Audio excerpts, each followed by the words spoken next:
Kato and Moria have a very interesting relationship with their children, death, and depression because Moria now, due to having the trauma and the depression of his entire crew being slaughtered by Kaido, it now manifests in a form of being slothful because throughout the entirety of Thriller Bark, he is lazy and allows his abilities to basically work for him. This also comes in the form of his whole thinking when it comes to his forces, because using the powers of the Shadow Fruit, he can simply make zombies. Zombies are corpses, they aren't real people. When one falls, you can just make another one or power that fallen one right back up with another shadow.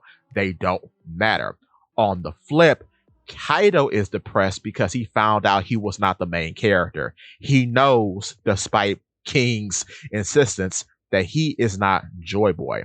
So he wants to be defeated by Joy Boy because now he has reached the top of where he could go in the pirate world and has nowhere else to go but down.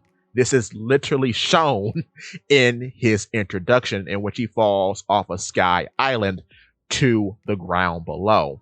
This also is reflected in his hobby of offing himself because he cannot see anywhere else to go but down unless he is defeated by the one true Joy Boy.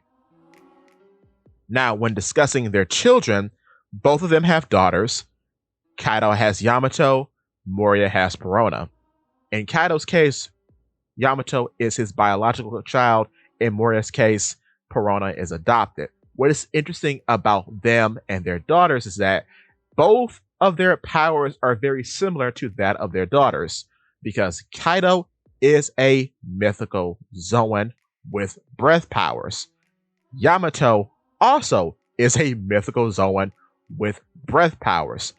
One just uses fire and the other uses ice. Then when we turn to Moria and Perona, both of them are paramecias, but both of them are paramecias with the ability to make familiars.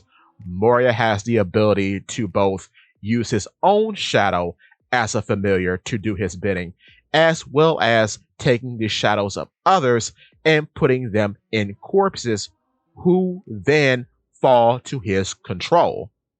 Perona, on the other hand, can make hollow ghosts.